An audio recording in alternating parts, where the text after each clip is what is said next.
Welcome back, everybody. Comics Remixed, episode 12.3, the final episode for this week. We're discussing comics through the ages, I suppose. Comics ages, however you want to put it. Junior Ruiz, David Sanchez with our two special guests. Doug Jennings. David Chimelli. You didn't point to your crotch this time. No, I did not. Good job. I pointed out to their crotch. Good one. Last two episodes, we covered the Platinum Age, briefly the Victorian Age, the Golden Age. In episode 2, we covered the Silver Age. This final episode, we'll move into the final two ages. The Bronze, which a lot of people tend to forget about, which I know some of you guys did. And the Modern Age, which I totally think, and I know you agree with me, I'm sure you guys would too, it's way past due for a new age. But let's start with the Bronze Age. Bronze Age ran from 1970 to 1985. At this point, Marvel and DC were both, the competition was very steady. They both had their built-in fan bases. You know, you were either Marvel or you were either DC. Back then, you really didn't have a whole lot of people who were like, oh, I like both. It was very down the middle, you know. Why, I don't know, because, everybody was fighting for freedom back then, and, damn hippies and liberals and whatever. But you figured, I don't know, but Bronze gave us, it started some darker stories. It didn't necessarily, okay, let me take that back. It didn't necessarily start it, but it kind of touched on it in a, hey, this is a quick preview of what we can do with comics if we really try it. And two of the prime examples, one from each company. The DC one, which you mentioned in the earlier episode, was the drug issue with Green Arrow and Green Lantern confronting Speedy with his heroin addiction, which Neil Adams drew. That was one of the most memorable covers in comics history. The Preachy comics. That's what I call them. Yeah. Preachy comics. Actually, that's one that Social I have to put up comics. on the Covers Remixed photo album. I don't understand why I didn't put that one yet, but that was one of the big ones. Not only was a superhero show, like we said, Marvel characters had flaws, but this was a whole new kind of flaw. You had somebody who you looked up to, even if they were a sidekick, for the kids to look up to compared to the full-grown heroes, was a drug addict. And this is not something that obviously something you didn't see all the time. And for them to depict it so boldly on the cover, usually stuff that's very controversial would be in the pages, and maybe the cover would hint to something, but never as bold as this issue. And for those that don't, I think I just said, the cover showed Speedy with his hand on his arm, and he had everything he needed for his heroin on the table in front of him, and he was, I got the jitters, I got the shakes, whatnot. Another book that was big not big into drugs, but kind of pushed the drug issue, was The Amazing Spider-Man, issues 96, 97, and 98, which showed Harry Osborn having a drug problem, and Spider-Man as Peter trying to help his friend out with this, And I remember the Comics Code did not want Marvel to publish this book. And Stan says, you know what, I'm telling this story, it needs to be told. I'm publishing the book without the Comics Code authority. And if you look at those 3 issues, they're missing the stamp of approval on them. So the Bronze Age was Now, don't forget Tony Stark's alcoholism. That's another one, yes. Tony Stark with the Demon in a Bottle storyline. And one other one is this was the age where they showed really violence for the first time. When they rebooted X-Men, there was I'm thinking what issue it was, where Wolverine actually cut somebody with his claws and they showed blood. Mm-hmm. And that was the first time that they actually showed that level of violence with blood in a comic book. Was now maybe the Conans were probably a little different. I wouldn't count those because those weren't mainstream superheroes. Right, but in the mainstream, the first time they actually showed physical violence. I think those were just categorized differently. These were just, This was the age where the writers were starting to grow a pair, and they're like, what if we try this? What if we try that? And another Green Lantern story that came, I don't remember the issue, but Green Lantern was talking to a black man. Yeah, and you know exactly what I'm talking about. You want to go ahead and elaborate? Well, it's just an issue. One of the famous issues from that time period was a lot of social relevance and social issues where they're talking about race, and I think is that when I can't remember the exact issue. I can't remember all the details, but it really brought up, because this was the time of civil rights. This would be in the middle of the civil rights era, and they brought up the race issue, and a black guy was bringing up the fact that that people, blacks are not treated equally, and if it was a black person, I can't remember the situation, but he brought out the stark reality of Yeah, racial, he lived and in that Green- was never Green mentioned Lantern. in comics before. You'll have to kind of probably do a Google search on that. Luke Cage did that a lot in his Mhm. run as well, where Yeah. they put him in his neighborhood and they dealt with Right. his issues. But But this this- Cage was this- more Hey, stereotype Stewart though. had Yeah. an afro. It was this Yeah, was sure had before that. Luke Cage. This Yeah, this Luke Cage was Right. a little bit more stereotyped, especially Right. with his dialogue. Very. Sweet You know? Christmas. yeah. Yeah, no, you know? really. No, yeah, I agree. But you're starting to expand. You're starting to push the boundaries Mhm. here. But again, it was the idea was that they were bringing. I want to make it a brief explanation that because we didn't talk about this overtly in the previous episodes, but the Comics Code Authority was this response that the seal of approval that was on all the comics, and it was the comic companies started it up in response to the accusation from that Wortham, Yes, Dr. the Wortham, seduction who of the innocent was book. accusing comics of being, contributing to corruption of minors. Rather than being regulated by the government, all the publishers got together and said, okay, we'll institute our own authority to keep bad stuff getting into the hands of kids. So they had the Comics Code Authority, which was, they would basically water down anything controversial. They didn't want to have anything violent, anything, faintly perverse, anything too scary. They really put the brakes on a lot of stuff the writers could do, because they were a response to like a lot of these magazines which had a lot of gore and stuff, before. So, what Junior mentioned was that, the Comics Code was the seal that if the idea was that parents could look at the Comics Code and know that this was safe for their kids, Mhm. and so that all Your the mom comic, must have missed that on the Condor, bro. right, It's that was a- distributed from Mexico. I don't right. think they But counted no, it. so the thing is though, the comic book publishers did that so that everybody would be cool with them, Mhm. So, but when they started wanting to talk about these social issues, showing drugs and showing racial conflict, they a lot of times Stan Lee or some of the others would say, okay, well, if the seal won't let me, if I can't put this on with the seal, then we'll go without the seal. And that was very risky. that was the first time. Yeah, that was very risky because everybody knows if you're in a business, you don't want anybody, Mhm. you don't want anyone messing with your customers or It's like we said earlier, every comic is somebody's first comic. So, right. So what are the yeah, odds they published a book without the seal, right. with somebody hearing what the seal stands for? So they go in, oh, there's a Spider-Man book. I've heard about Spider-Man. Oh, wait a minute, this book has a seal and this one doesn't. Does this one mean that it's not safe for my kid? I'm not buying it. Right. So it's very, very risky back then. But it ended up being great. Mm-hmm. So- it worked out. So yeah, so when he was talking about it, he didn't want to have the seal on. That's what he's talking about. Just to give you a brief background, but yeah, just the idea that writers are wanting to talk about social issues was really a big thing back then, in Mhm. the Silver Age. I mean, in the Bronze Age. And like it was a introduction, so to speak, of the tone that comics would take in the years to come after the Bronze Age, because that's when they started experimenting a lot more. And I don't mean in a bad way. I mean, in the 1970s, you had Green Goblin killing Gwen Stacy. Mm-hmm. That was a huge milestone. Right. What superhero at this point had the love of their life, who the fans actually fell in love with, and says, I like this character. Mm-hmm. Hey, let's kill her, and then let's kill Spider-Man's greatest villain right after that. Let's see the kind of reaction that's gonna get. Right. And then They're pushing the boundaries there. to this day, I don't have Amazing 121, The Death of Gwen Stacy. I do have 122. Paid $20 for it, so not a bad deal.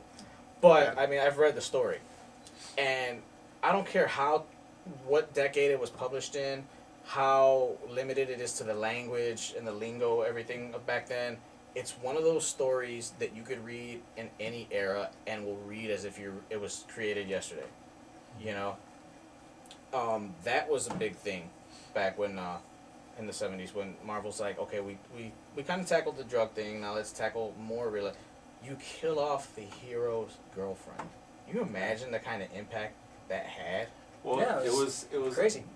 As a probably kid, the as a most kid reading natural. that, It was something probably you've the never most read like that natural before. thing to do. I mean, everything before that was and by then was probably living a fantasy. Like everything was so perfect. You know, everything was so Americana-ish. Mm-hmm. You know, all the women had to cook and clean and stuff. But now you're in an age where a lot of people came back from war. They're talking about their friends getting killed. Mm-hmm. You know, they probably come back. They're probably alcoholics. So no, in reality, your dad's not your hero. He's an abuser or something like that, or you know, there's something along the lines. It's these like are the people that got to write these books now. Yeah, it's like I said, it was kind of a They're the prelude. product of that. What are some of the early age. writers from then? Do you remember? Okay, so Stan Lee was still going strong, but there's some new writers coming in. I can't think of it. Gil Kane was still a big writer. Yeah, Gil Kane was a lot for DC. Okay, let me tell you a couple of my favorite writers Shoot. from that period. Because I grew up, I started buying comics and grew up with comics in the Bronze Age. So that would have been from 1970 to 1985. That was like my era. Len Wein. Yeah, Lin Wein. The guy, okay, I can't remember the After name. you, Gerber. What's his name? Steve Gerber. Steve Gerber. Creator of Howard the Duck. Creator of Howard the Duck. Howard the Duck was my hero. I loved Howard the Duck. He came out. That was just like, that was innovation right there. Yeah. And Steven Spielberg ruined it. Well, yeah, I mean, the Yeah. movie was Was Spielberg or Lucas? No, George Lucas. It was Lucas, Lucas. yeah. I mean, Sorry, the Spielberg. movie was Horrible. the But movie then was a again, bomb. Wait, but then again, it's George Lucas. Okay, so Yeah. you should have known it was gonna be crap. Well, the thing Well, is, back though, then he was on a roll, man. but see, now forget about the movie because the movie was just, it's like a footnote in history. But with Howard the Duck, Steve Gerber was just doing some really insane, fun stuff because, okay, it was so countercultural because you have, like, of course we have Disney and Donald Duck and all that. We know about the Disney world and it's so, like, squeaky clean and all this. But Steve Gerber said, okay, what if you had this world, this dimension, in which all the people there are talking animals? And it's like just like us, but they're talking animals. Isn't that around the time where they also had a Hercules and Journey into Mystery, and he was going to like all these very trippy. Yeah, there's a lot of stuff going on. There's a lot of stuff going on like that. I really love Yeah, that. It there's kind like- of and- led to, I think, Steve Gerber's creation of Howard the Duck kind of led to the Independents releasing the Fritz the Cat movie. I mean, it was all right in there, right in that Bash same Game. time. Really, Was that? yeah, Yeah, Bash really Game. innovative, That was fun stuff. It was counterculture. It was almost underground comics. And okay, first of all, okay, I know this I is think like the 70s was a big, especially the Bronze Age, was a big. Okay, there's Oh, something it else was- now. it It's was not crazy. just mainstream. these This are is like kinda, really. There's other stuff out there. And so with the Howard the Duck, what happens is, so he's in a world that is kind of like a grim, dark Disney world, but they're all talking animals, but they're real talking animals, like they have real lives and real problems and like real issues and like aren't and so Howard the Duck is from that world, that dimension. So he comes to our world, and he it's like he finds himself in this world where he calls us talking apes or naked apes or whatever, and he sees us and he thinks, what are these crazy creatures, And then everybody's looking at him and saying, what are you? And Talking duck, they think he's in a suit, or are you in a duck costume, or what is this? And it's just a really fun, just mix mash, like crazy stuff. And he would have, and they were just always poking fun of like, the vampire space cows would be some of his, like, example of some of his villains, or like just some crazy stuff. He was doing crazy It's stuff. very trippy. And I just want to tell you real briefly about Steve Gerber was such a great writer. He was very literate. He was he was a excellent writer. And I remember taking a Howard the Duck comic with me to my English class in school. This is like in the 70s, and my English teacher, nobody comics in school was like Yeah. stupid, But she looked at that comic book, and she was opening it up and reading it. She was going, I can't believe how well this is written. I can't believe the vocabulary in this thing. He was referring to like Jonathan Swift's, alluding to some of the classic writers and stuff in the dialogue, and she was going, I can't believe this comic book is like amazing. And I was going, you're right. That's the kind of comics I read. That's why they're so great. Now put it away and do your math. Yeah, but she was an English teacher. But the thing is, though, You're in detention. Then but get the out of thing here. is, Pretty much. it's kind of like they took Stan Lee's, that was with Marvel, and they took Stan Lee's stuff and was really just taking it farther. But anyway, that's one example of, they were taking a twist on the comic book, kind of like formats, with the talking animals, and they were putting it into a gritty kind of sci-fi thing, interdimensional thing, and it was just fantastic. I just like blown away. And I even did. I was an artist, in high school, and I did my own Howard the Duck T-shirt. I mean, I drew it myself, and it was just I copied off of the guy. Can't remember the artist's name.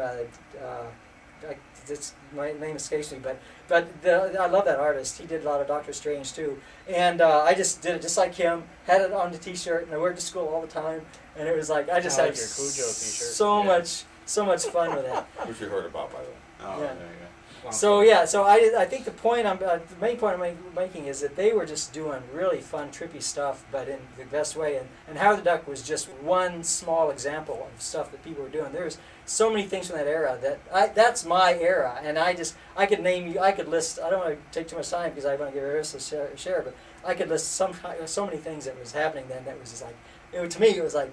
You always grow up. The place you grow up is like always the best. So I'm like always like go tripping down. I'm the same. I started collecting in 1970. I was 8. That seems to be the magic number. Yeah, that was the same time period. I remember those runs of comic books more vividly than anything else. Yeah. And you're right. It was really pushed the envelope on so many things. Like I'm saying, I think that's kind of when people started saying, you know what, you don't have to work for Marvel and you don't have to work for DC to start pushing comics out. We have our own stories. They're not just generally superheroes. This is what we want to tell. And it was kind of the beginning of that underground market, there's choice, brand X is out there, So, like I said, there was a lot of stuff. The black suit. Brand X comic book title. Which one? Yeah. That was But it was a good example, so sure. Yeah, that was a great example. Why you just stuck it right in there like that, man? What were you saying? It's almost like you've been doing this show like a lot. I was going to say, episodes. okay, now, I know that these guys have something to say, but I want to know what were your favorite comics from that era? I mean, from that time period. What are some? Yeah, this is more your guys'. What are some of your standout? Yeah, take it away. Yeah, I mean, to me, Just grabbed you by the throat and just like said, "Oh, this is awesome." It was all the main titles. It was Iron Man. Mhm. It was Hulk. Yeah. Daredevil, Fantastic Four, Spider-Man, Avengers, Conan. Oh yeah. Oh, that's when. That is. Conan was like my Conan You know, number one who was was the my creator of prized Robert E. possession. Howard. Robert E. Robert Howard E. did Conan, Howard, but the thing yeah. is though, the thing about Conan, this is funny because my dad used to love to read Marvel Conan comics, and he was like a World War II vet, and I remember getting comics and getting Conan, and I had my brothers, had lots of different artist friends. They were older brothers, and I always looked up to them, and they would read the actual Conan books, the Robert E. Howard books, and the no pictures, just the great cover art by Frank Frazetta. And the thing is though, then when Conan came out as a comic, it was John Buscema Yeah. is the guy. Yeah. Oh man, Yeah. he did the best. He would just do the most And amazing the stories Conan. were great too. Yeah. 'Cause he was so He was a irreverent. mix He to was, me he of. was a badass. Because Yeah. obviously he was before my time, but I went back, when I was a kid, and I read a lot of the older stuff. To me, his art was a mix of John Romita Sr. and Jack Kirby. Right, Yeah. right. Yeah. There was a mix. Yeah. Bam. Yeah, he was right in there, and so like I said, that was something that my dad would love to read those comics. Yeah. Another guy who did Conan was Barry Windsor Smith. Yes. Now is he British? I'm not sure. Anyway, but Yeah. because we talked about the British invasion, around that time, but his stuff was a different style, but still, Yeah. just these are the things. Now his was really because in the 70s, there was a lot of kind of a flashback to some of the Art Nouveau from the 1800s. In the 70s, they tried to bring up a lot of art, kind of like that classic Victorian age art, but they put it in modern comics. Right. And that's Barry Windsor Smith. Mhm. He was a great artist, and he did a lot of really cool, Conan books. And another thing they did in the same time period was they started bringing back in comics like Shadow. In DC started doing like the Shadow and stuff like that from the pulp comics. They started bringing back some of those things, and so they were just really. It was actually I think it was fertile one of the- time. Yeah, I think it was a great time for comics. I really do. It was I think also- I think oh, Bronze sorry. was really Yeah, that the 70s I thought were the best. 80s got a little crazy, but 70s were Well, really good. 80s was part of it, but it's like it's kind of like it just didn't stop. It was just more and more and more and more. I mean, It's like the beginning of the Bronze Age. You could tell the previous age was done. It was just you Right. could tell, and it was Oh. like mid Bronze Age. you're just like, you weren't sure what it was, but once the Bronze Age was just about done, you knew you were living in something new. Right. You know, Right. that's. And once they rebooted the X-Men, then all of a sudden I brought was in just this gonna bring whole that up. new Yeah, thing. yeah, Now all of a yeah. sudden we start talking about things like International mutants, heroes. like that. We start talking about clones. I mean, Right. all this new technology Right. comes Yeah. in. Yeah. I mean, the whole clone saga was ridiculous, but at the time that they actually were cloning Spider-Man, that was pretty cool. Yeah. And but yeah, the X-Men really sort of rejuvenated the whole market. Right, That's yeah. why I think that Well, era yeah, was it's awesome. funny because you mentioned that because like the Bronze Age started in the '70s, and that's when I started reading comics, and you started reading comics. To me, that was the. I wasn't even born yet. Yeah, you guys were like, I know you I don't even guys. think I was a thought. and Ones, see, yeah, you well, weren't even. I didn't come man. along until '83. God, So you know, bunch of babies here. it's the thing that the point is the thing that's fun is that Go um, away. I think This is this becoming a Doug and David show. I know, I'm sorry, You but guys I- can I- be. You guys I- can be guys. Or the- I gotta Yes, say no, I will finish this up. I don't want to Well, stay we're too long. in their element, so it's cool. You guys can ramble But on. but the thing is though, the '70s part of that Bronze Age was very cosmic, because you had people like Adam Warlock by Jim Starlin. I don't know if you ever got any of those. I did. But I did. oh man, that was Yeah. my favorite. Adam Yeah. Warlock, the Yeah. Magus saga, the Magus or whatever, where The they evil took version they, of him. and later on they did a new Adam Warlock with the X-Men type of thing. But this is the Adam Warlock that they started with the Jim Starlin saga that he developed. It was just like his future self becomes a tyrant, and he's got to track him down. And there's like all this like timeline things and vampire soul gem and the in-betweener, and it was like a big The in between. the in-betweener was like this in-between worlds, and then there was like the matriarch, and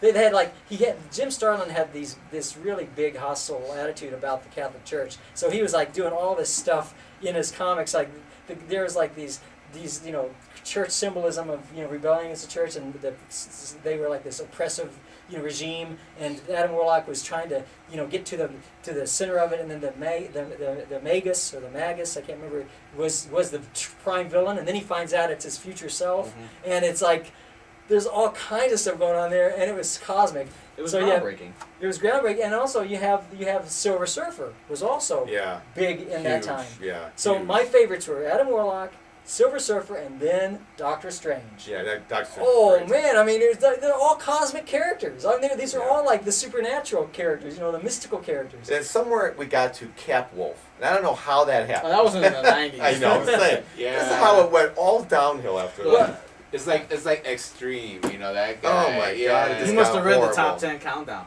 yeah. And I remember that guy, and that was horrible. Horrible. X. Yeah. Real quick though, one character that was created in the Superman '70s with a besides Punisher was Wolverine. Yes, Huge, yes. huge. Now, Dave, I want to go ahead. Nice. I want to give you the spotlight. You know what I'm gonna No ask. way. No way. You know All what I'm right. gonna ask. I know what you're gonna ask. All right. All right. And neither one of you guys give me crap about this. Okay. Just telling you right now. Yeah. So I started collecting when I was 8. Listen About the same time you carefully. were, okay, it was 1970s, and I collected my entire life, and then I got through college, and I left college to go to law school. And I actually stopped collecting in law school, so I had to save money. Yeah. And so I got back from law school, and I met the woman that I wanted to marry. I had no cash. I Yeah. did the unthinkable. I actually sold a good part of my collection Oh wow. to raise money to buy my wife's engagement ring. Oh. Do you Which regret I it did. now? No, You no, regret no, no, it? no, no, no.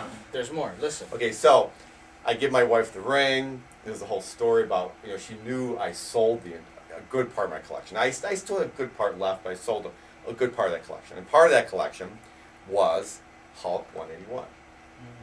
Okay? First appearance of First Wolverine. appearance of Wolverine. Oh wow. Oh man. All right? And Oh man. I always sort of lorded it over her. I said, one of these days, I need to get that issue back. Yeah. And it's not cheap. Yeah. And we've been laughing about it. And we've been married now 22 years. I gotta get this right. Do my math here. Yeah. She doesn't watch the show, right? 22 years in June. Mhm. And my birthday was in April. My 50th birthday was in April. So for years we've been talking about Hulk 181.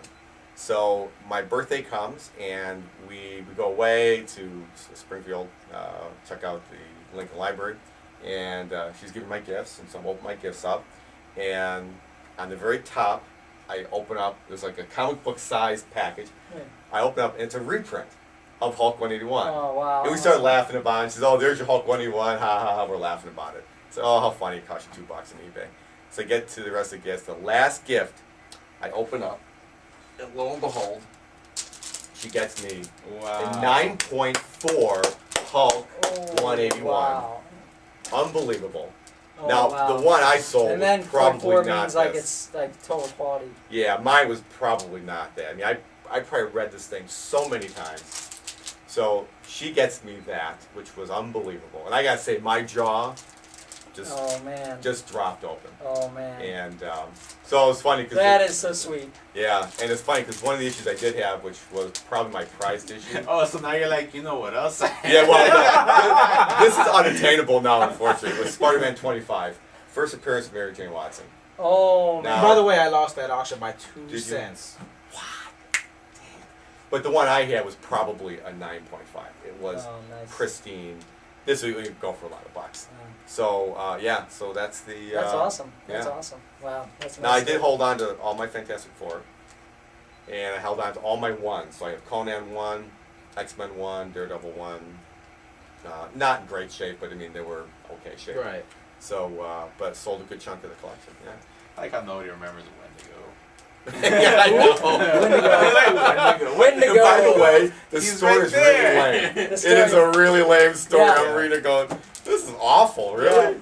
Yeah. So we wanted to finish this episode up Okay, in cool. the next 10 minutes, Yeah, people. that's But it won't happen because we're having so much fun here.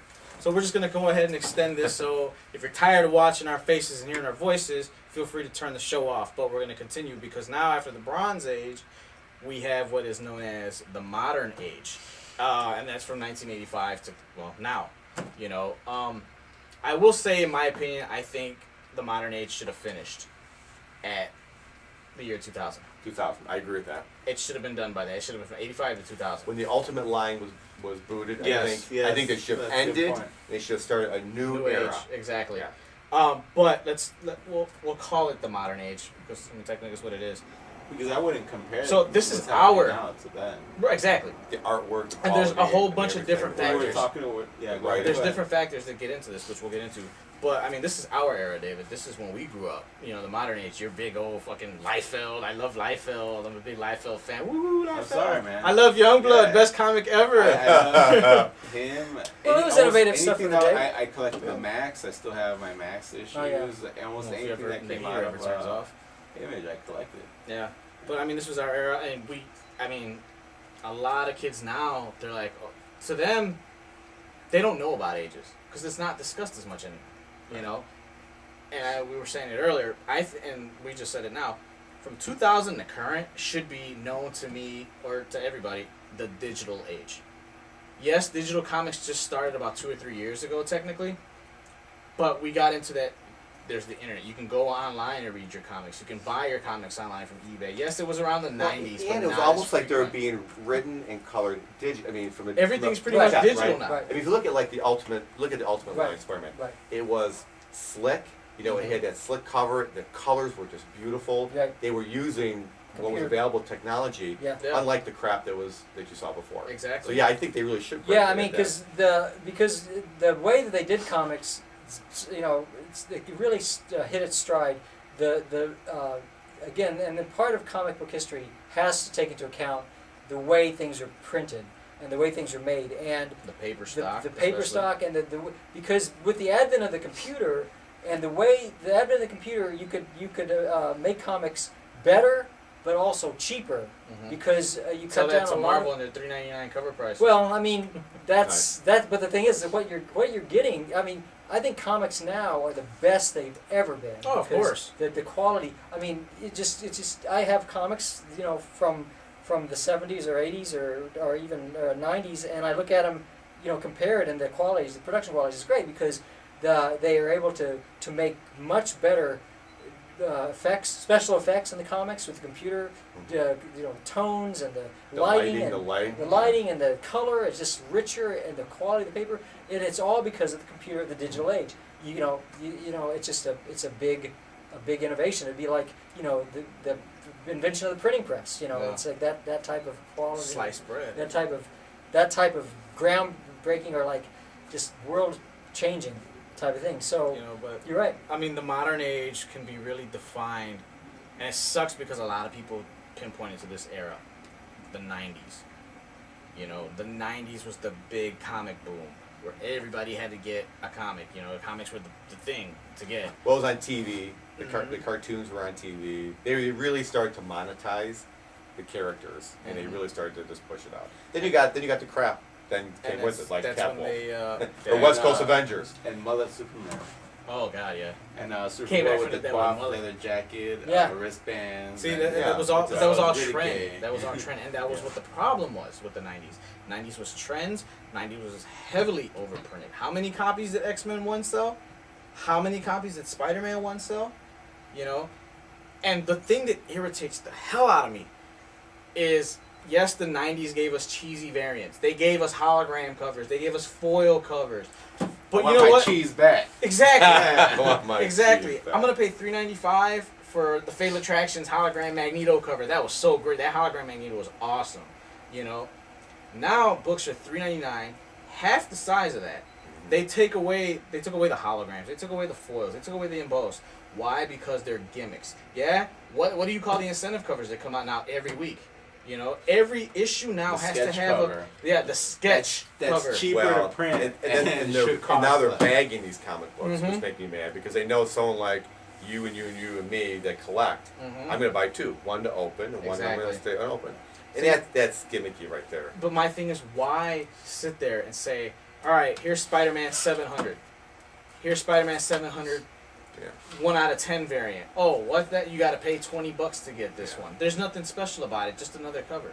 You want me to pay $20? Give me a reason to pay $20. Give me a They hologram. should Give me a have learned hologram. from Give me a the foil. Darkness issue when they like The 11 covers for how Darkness that number failed 11. horribly. That was horrible. I got like 9 of them, and I got the chromium one. I ain't gonna lie. But That they was a lost cool out of that. Oh, what one. was the Fantastic Four where they did 4 variants and there were the 4 characters you put together like a See, but jigsaw that's Leading up- puzzle? leading That was up- cool. You could frame That was a that. That was a leading cool up to variant. issue You could frame 400. that. No, Okay. no. But that that's was cool bull. though. That's bull. That was cool though. I how do they did remember. that. The one I'm talking about, it was You I put think 'em together. 397 through 400. It started off as a single image. I think it was like a silver foil cover, and it had a circle, like kind of like the old James Bond circle before it opened up and revealed the character. Then every issue after that, the circle grew bigger and bigger until you got to 400, and it showed you the full image. Okay. That was a gimmick, but it was a cool gimmick. That's a cool gimmick. I was And it was actually going foil. to add to that the X-Men number 1 when Jim Lee was on it, Yeah. all those number 1 issues. But if you connected the covers, Yeah, all but the then they covers- turned around and released the deluxe format, which had it on a gatefold cover which- format. Yeah, You know, so it's just like that was milking the cow there. But and then also the 90s gave us a huge image. It gave us Yeah, image. that was the big thing. And because of image now, look at how many people can say they earn their living by making their own comics. You don't have to work for the, the big two. self-publisher. Exactly. You don't have to work for the big two to say I'm making a living. I'm making comics. The You know? 90s also had the first reboot. The No. first major, the first late major. 80s. Late 80s. Well, it's still the same age though, because Right. Modern was 85. The DC reboot after Crisis on Infinite Earths was 87, I believe. Yeah, 86. Because 87, the Man of Steel miniseries by John Byrne came out. I know way too much from that. Yeah, I mean, no, this Man, how many pages was the issue? How many? there's With ads I just want to mention how these designations of Bronze Age, Silver Age, blah blah blah. They're a little bit artificial because as we've been talking about, there's like these little boundary lines are a little bit blurry because, like for instance, you're saying how that it's really technically you should have the modern age should have ended in 2000 and we should have a new one, and we Mhm. probably will. As time goes by, and Because we'll how look long back. can you sit back and say, well, we're in But the even modern the age? modern age should have ended earlier. But with you know what? the Still do a self-publishing thing. retrospectively. Even they're now, gonna come and they're gonna say, oh, by 1985 the isn't way, considered Right. modern. this is when the You know age what I mean? started. Because actually, technically, the Bronze Age, there's actually two big segments of the Bronze Age. You have the Bronze Age of the 70s, which Mhm. had a lot of the, cosmic heroes and all that. But then you have, when did the X-Men, the new X-Men, That was late 70s. that was late 70s, Yeah. and then most of the 80s, the early 80s, was them hitting their stride. So, and there was a lot of stuff going on there The too. 70s gave us Dazzler. But I mean, you have those two. You have those two sides of it. You know, you also have these two kind of a subdivisions within the one division. So you're going to have that. And, Yeah. But yeah, I think that the modern age, there's so much to say.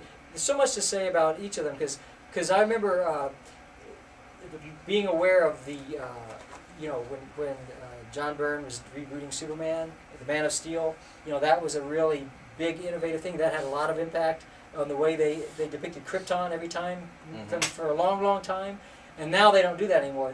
He is, you know, that was part of the modern age, but we've kind of left that behind. You know, so there is like a boundary there because now they're redoing all the things they were thinking about with you know how they depict Krypton and how they depict Superman and his heritage, and that's just one example. You asked me earlier, because here on parentheses, aka the Dark Age. The modern age, to some people, is known as the Dark Age for different reasons. The Dark Age is saying, you know, like we said, the comic boom, and how the comics kind of fell from grace, so to speak. But another reason it's called the Dark Age is because, well, basically one creator, Frank Miller. The Daredevil run and Dark Knight. That was the intro. I see. You're talking about the dark. Yeah, the dark hero, like the anti-hero is accepted in society. Right. You know, it's like, okay, he wrote these dark stuff, and Watchmen is another one. Right, I will go on record and say Watchmen is a great book. Alan Moore is a great writer. But I do not put Watchmen on the pedestal that everybody else does, that it's one of the greatest graphic novels of all time. No, it's not, to me, it's another story. Yeah. You know, but I know there are those fans that will sit there. We talked about this. Yeah. Yeah, I'm on the same boat. It's a great story. You know. Well, now I'm kind of like I agree both. I thought the ending was a cop out. I'm sorry. I think that Watchmen is one of the greatest comics of all time. But so what? I mean, to me, it's like it's still a comic, and I know it sounds kind of bad to say that, but it's still a comic and it's still a story, and it's not sacred text. You know, it's not like that's the thing. A lot of people treat it that right. way. I know, and so I don't. I agree with it. Bible, Watchmen. I always call them the hipster comic collector. I agree with them. You know, I agree with them about how the quality of it, but I don't agree the implications of it. I mean, because like you know, it's in other words, I think Watchmen is more like Shakespeare. It's not like the Bible. You know what I mean? It's like it's not like sacred. It's more like just great literature. And with this conversation, we kind of move into stuff that's actually on the rack now. You know, like you said, Watchmen. And before Watchmen, sitting right behind you guys. Right. A lot of people are sitting here saying a lot of people boycotted this book. There's people who come in and they say they will not pick the book up because they believe Watchmen was done. That's it. There's no need to expand on it. This is the company making money off of it. But me and David discussed in way earlier episode the whole contract thing with Alan Moore and DC Comics. You know how Alan Moore kind of had his time frame to do something with it, and if nothing was done before this time, he kind of forfeited his rights over. So now DC's like, it's mine, bitch. Do what you want, you know? Well, to me, he gave him the choice as far as that goes. It's still all this commercialism of it, the movie, and they said, look, you know, yes, you lost your rights. We now own the rights, but we're gonna go ahead. You know, the video game, the movie, exactly. Everything else, we're pushing forward. All the reprints of the graphic novel, you can have a part of this. Alan Moore being who he is, I don't want anything to do. And that's fine. You know, I cup of tea. I know. I think it's fine. I'm in a cave writing a book of magic. Right. Yeah. I mean, that's fine. That's his prerogative, and that's fine. And but I think what happens is when people take sides, and actually, I have to say that Alan Moore on some of his you know press releases or you know his comments that have been published, he has basically kind of said, well, only my followers, anyone who really respects me. No, let's interrupt you. You quote Alan Moore on this show, you have to do the accent. I can't. You got to do it. You have to. I can't. Okay, I can't because I don't know the right word to say. Okay, all I'm saying is, I just want to say that he basically said that if you want me to respect you, then you shouldn't buy Watchmen. Nice try. I can't do it. If you want me to respect you, I can't do it. I'm not gonna try it. But the point is, and when I read it, I'm thinking, when I read that, I'm thinking, Well, that's, now I just lost a lot of respect for you because now you're trying to bully us, and I just Yeah. can't stand that. Yeah. I mean, I respect him a lot as a writer. He's, I really admire his skill and his genius, but I'm not going to be bullied by, I don't have to curry favor. I'm not like this crazy fanboy. I mean, I'm a, I like good literature, I like good writing, and I'm not going to just limit my options just of something he said. So I mean, Yeah. it's like I just. No, I get what you're saying. I mean, it's a great graphic novel, well written, but how would you compare that to Howard the Duck, the way that was written? Well, I mean, I would put them on similar levels, but I mean, they were different things, Whereas Mhm. Watchmen, But that's just it. He took it was sophisticated writing, but actually the characters, when you just elaborate on it, it's no different than what so many other people were already Right. doing, just putting these characters, these superheroes more down to earth. If anything, it's no different than what's going on now. Every little publishing universe has Right. their Superman character, Well, their Batman character. it's and so forth. it's kind of like, just the whole idea of creating stories and the whole idea of being an artist and creating stories and being a reader and liking stories. You always want to see more, and you want to see variations, you want to see innovations, and you want to see what ifs, and so just like there's people who are doing all kinds of interesting stuff with Shakespeare. Like the Romeo and Juliet, where they have, they put it in the modern era, Are you talking about Leonardo? Yeah. DiCaprio I mean, movie? that's, I know.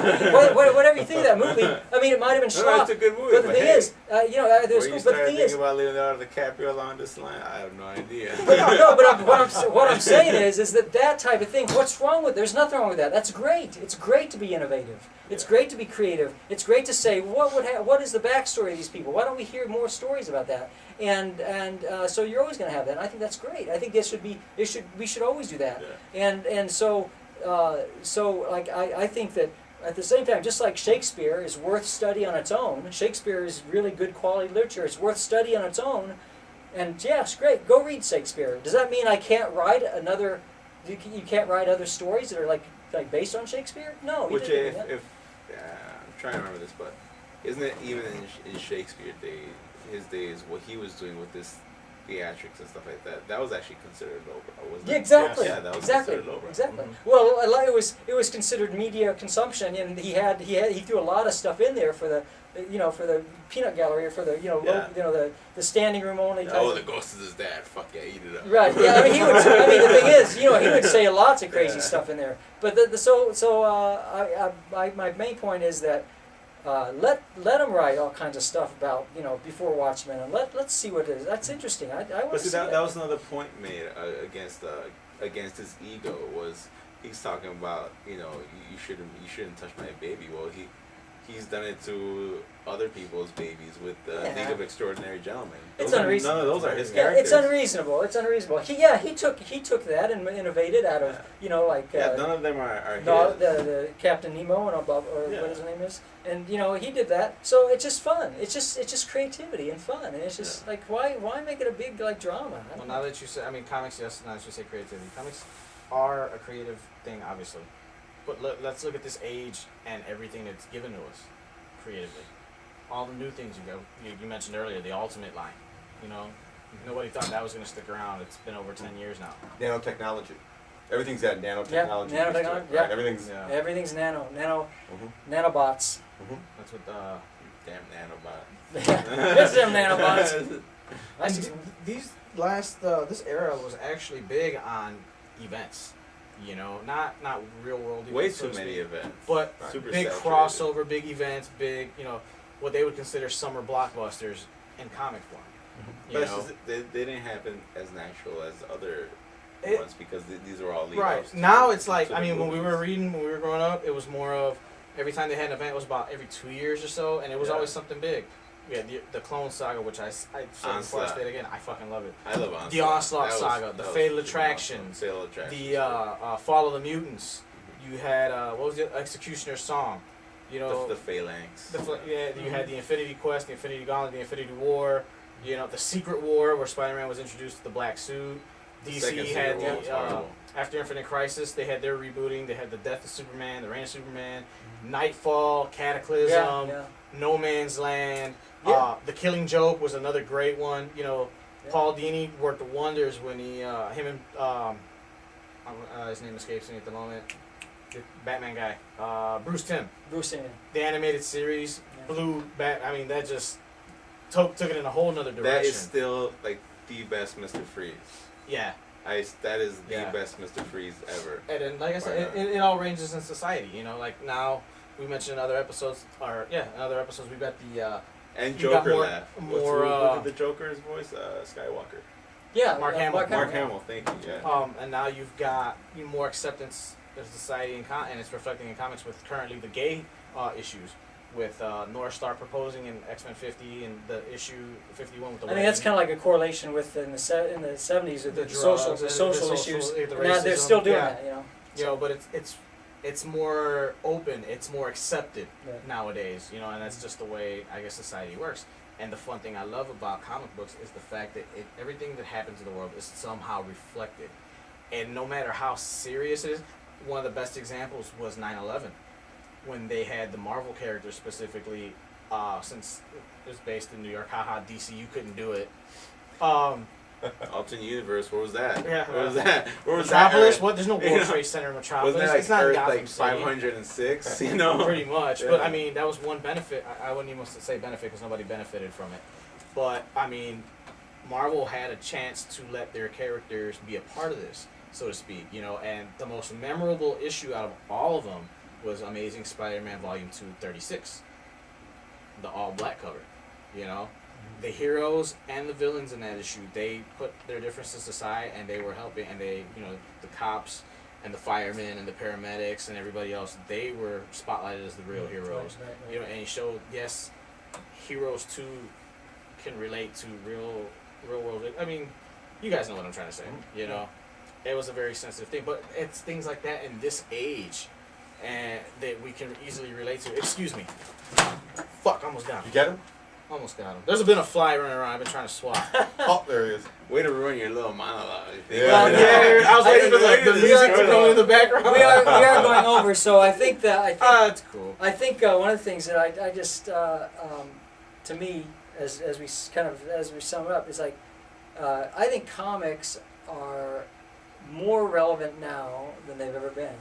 And one of the- even though not everybody reads them because you know you have it's a different generation and you have, but the thing is they have more impact. They're impacting our culture, Mhm. you know, our mass culture and our awareness As more than- Hollywood. because even though people aren't reading comics as much, they're impacting our viewing and our entertainment as much as any other time because it's branched out into movies, video games, animation. It's just it has Kids, something. bed to it. sheets, clothing. Yeah. Besides from the from the know? marketing, aside from that type of thing, it's it's continuing. It's Says the guy who hosts to a show. and I think that you have comics was actually we're in a new age. I think the digital age, the diverse age, is that comics have generated the superhero comics have generated this whole cultural phenomena, which is just like what we're experiencing. The people who don't read comics are enjoying the superhero And a good stuff. example of that would be the San Diego Con, because Yeah. it's not just that is the only comic convention that is not a comic convention. We bash Wizard World because of what it's become from what it Right. was. It's been But- it's been hijacked though by Hollywood. Exactly. By the books. But it's and by- not San Diego. With San Diego, Right. everybody knows the main focus there now is Hollywood. But I want to touch on this real quick. One of the best things that this age has brought us is the I can't think of the right word, but the foundation that the independents aren't going anywhere. Image started. I don't want to say Image started it, but Image was pretty much the guy that Yeah. the company that said, "Well, we're going to put you on our Well, back." yeah, because they actually said it. They're like, Exactly, We're not they- gonna work for you. We're Exactly. gonna Like Right, yeah. they put their Definitely. foot down. Definitely. And now look at all the great independent Right. books that are Right. out, whether Image publishes them or not, and especially the really, really underground. comics. That we carry someone like I've been reviewing them. Big Dog Inc. is a great publisher. Zenoscope with the Grim Fairy Tale. What independent publisher nowadays that's not Image that you can go out of 10 shops, I guarantee you 4 of them have fans that know exactly what you're talking about. The Grim Fairy Tale series next month, or maybe I think even this month, issue 75. That's a long time. Yeah, for an that's a independent long book. run. That's a real long You run. know, that's not already established. Like you can't really count Image in that because they established themselves back, in the boom. And There's so many. If we were to list all the different successful comics, non-mainline, non-DC, non-Marvel there's comics. so many. There's just that would be another episode where you just talk about some of the And favorites. one of the great things about it is you got all these guys coming in and working on their own independent creations. Their books are selling. Their books are hot. Their stories are great. Robert Kirkman, we're talking to you. Look at what happened with Walking Dead. As soon as he came out with Thief of Thieves, look at that. They're at issue 5, okay? Issue 4 is up to a 4th printing. That's crazy. Yeah. But the good thing is these guys are coming in, they're building their own fan base, on an independent level. What happens when this person wants to go work on your favorite superhero for one of the 2 mainstream books? Yeah.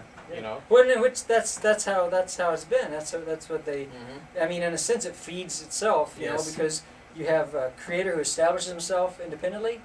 Like It's a really, like, I don't really need smart the big creator. guys. I don't and need then, to work on and then you Superman or have Spider-Man Marvel and now. DC coming and saying, come work up for us. Do something for us. But this is the thing where the creator can just look at them and give them the finger. Yeah. And say, So I don't need you. Yeah, I don't need you. Yeah. You Right. know? And then that's the difference now. As we're- opposed to 10 I guess years it- ago. And if you say yes, there's actually room for negotiation. Like I want to negotiate my work for hire Exactly. contract. Exactly. Yeah. If I make something, Or for you, let I me wanna bring keep my it. creation over to I your think that your is company and It's a make huge more money. advantage that Exactly. creators and writers didn't have before. Exactly. right. It's the way like YouTube has impacted everything with music and movies and stuff, And If you look at any musician trying to go out there and make it 10, 15 years ago, they had to go bar to bar. They had to struggle. Now you just 5 minutes upload your song to the internet and you're done. You're an internet pop star. Well, I'm pretty sure there's still some footwork involved. Yeah, I know there is. Trust me, I know. I'm just Justin saying. Bieber was just a cute little kid, so it was like, oh yeah, let's give him Cute? Yeah, let's give him like a contract. I caught that. Like he was a kid. He was like a baby. No, when he no, started. you said he was a He said cute kid. Well, he started when he was a baby. Right. Yeah. All kids are He cute. was all cute, though. Alright, whatever. I've seen some ugly kids in my lifetime, man. So yeah, If it went like this, it would've been we're creepy. we're actually He was a cute baby. we're in a new frontier. Yeah, Yeah, that's gonna be something. But anyway, we're in a new frontier now. It's like we should all sign out there. it's a good time to be in comics. It's a good time to be I reading comics. definitely think this is a great time to envy like any artist like getting out of school or any artist sitting out there that's like I want to do a comic. Well, it's like Go the ahead. platform. It's there. all set up. I for you. really It liked is. your episode where you're interviewing Art Art Baltazar. Baltazar. He really was talking about how he started. I love stories like that. Well, And he had some good advice for people starting out. I think one of his better points was even before he signed on to a contract with DC or anything that he did, he considers his career just a straight professional career. Right. He was a professional from the get-go. Right. Yeah, I remember As how soon you as- asked him that. That was a As- great. as- That was a as great. soon- As soon as he Go back got and look at that, that Eric. table at the convention or 11-2. got his stuff out, he considered himself a professional, right? Which I think is a fantastic point to That's make. a great mind thing, though. You need that. Yeah, no, you are an artist, you are a writer, you're there, you're a professional. Mhm. Okay, don't think like, oh, I gotta get hired by Marvel. There's like no other Right. choice. Like no, you're No. Nowadays, there is choices. Yeah, There's you're a outlets guy. for you to put Yeah. your work out. and Exactly. when you're out there putting it out, Exactly. represent it. Exactly. Right. Put it out there. No, I was pointing to shirt. No, yeah, I Put it saw- out there. But yeah, now that you mention it. Yeah. So in closing, we'll do it like we did the other ones. Modern age. What does it mean to you? The beginning to a new era. It's up for grabs. Dave. Pork and Beans Hulk. So right now, You that's finally my got Bronze. that. That's That my was Bronze. Bronze Age, Yeah. but we'll so that's give it mine to for you. Bronze We'll give Age. it to you. That's, and I can honestly say for the what we refer to as the digital, and I think you have just coined it. This is the digital age. Mhm. I think it's what You heard it Doug here said. first. That's right. You take credit here. You're I a think it's what lawyer Doug on said. this, man. I think it's the technology has allowed you to have better artwork, better representation, better Mhm. writing, and then again more independence. So And more you got means to get your shit out there. yeah, and you're not beholden to somebody saying, you don't have a Joe Quesada saying, well, I'm going to do things this way, right? Mhm. I can do what I want. So Exactly. I think it's freedom. And pork and bean talk. You know, what Yes. the hell is pork and bean talk? Did I miss this? Okay, That- David, go explain. Okay, real quick. in the one, probably 50s to 180s or so in Hulk, all he does, he just kind of bounces around the countryside, and his favorite meal is pork and beans. It's when he was really, really. He was really the dumb. old Hulk TV show, kind of, but in comics. Really dumb, okay? Yeah. And he wanted pork and beans. every issue. I can't That was just like his That's thing. a running gag. Yeah, it was just, he wanted pork and beans. Running thing. Yeah, so we That's call him fine. pork and beans Hulk. There you go. Okay. Right? There you go. They have it, man. I was expecting more out of I gotta that. throw Yeah, one I in know, for you. sorry. What does modern age mean to you? Kill Cyclops. Yes. Oh, dude, you Yeah. gotta pick up a AVX 5. Why did he fucking die? No, you're gonna be like, why the hell is Nightwing in this comic? Oh, mother. Shut I up. stopped You're, reading no, no, this no, no, one no, no, no, because no, I no, really no. hate You'll it. see. You'll see. You'll see. Well, For those that don't know, AVX 5, Nightwing makes a guest appearance. Like the real Nightwing. You'll see. okay. Well, back to the The Cyclops giving you a suit. You'll see. Shut up. Well, we got as we go through the summation of I don't want to read it. recent age. I'd say to me, the modern age is total revitalizing. It's total renaissance, rebirth. Totally. I feel like my enjoyment of comics has really been revitalized in these days. So that's what I feel like about it. To me, I have to compare the modern age to a number line. You always start at 0. Okay, you can go back and see the negatives, which will in turn return you back to the positives. Start with the positives. I'm gonna buy this thing. Bring me up. For cover price, right? Oh, hey, you know what? The power's down, Only dude. 25 Yeah, right. You can't buy it. Hey, Power's I forgot down. at the tax. What's the tax here in Sean? How much is the cover price anyway? Yeah, 25 cents. Oh my god. Wow.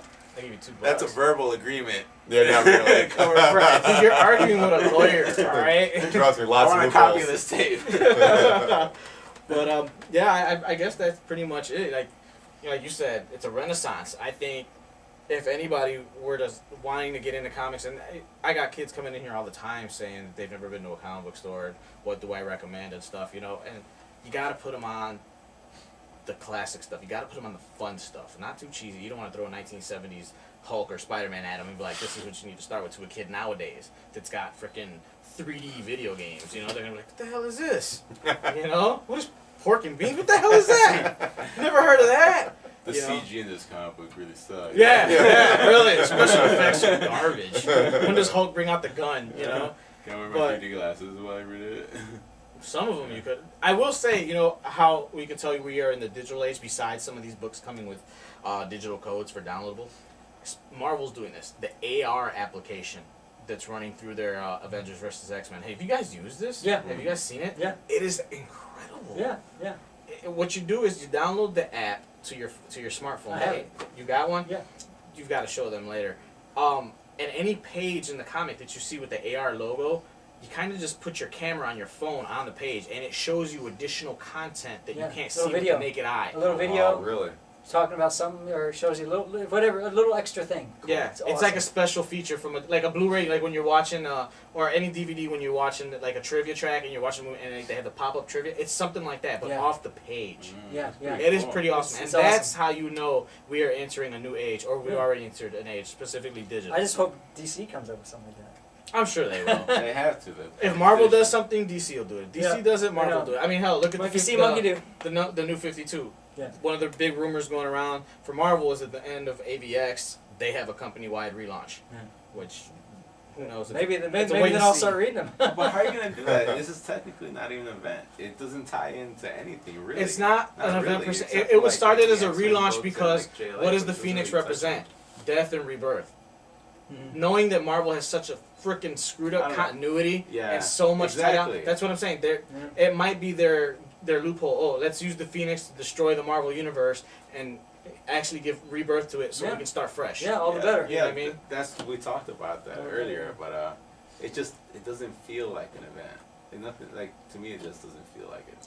I think because I'm we're not. burned out by them. I'm not like real big on it. The only reason I got my copies of any issues is because of the AR thing. I just got a couple of different issues. I think it's a big, it's just probably we're burnt out. But another thing, Valiant has done this, and it's pretty cool. I don't know if it'll take off with the two of their variants, the Exo Manowar one and Harbinger one.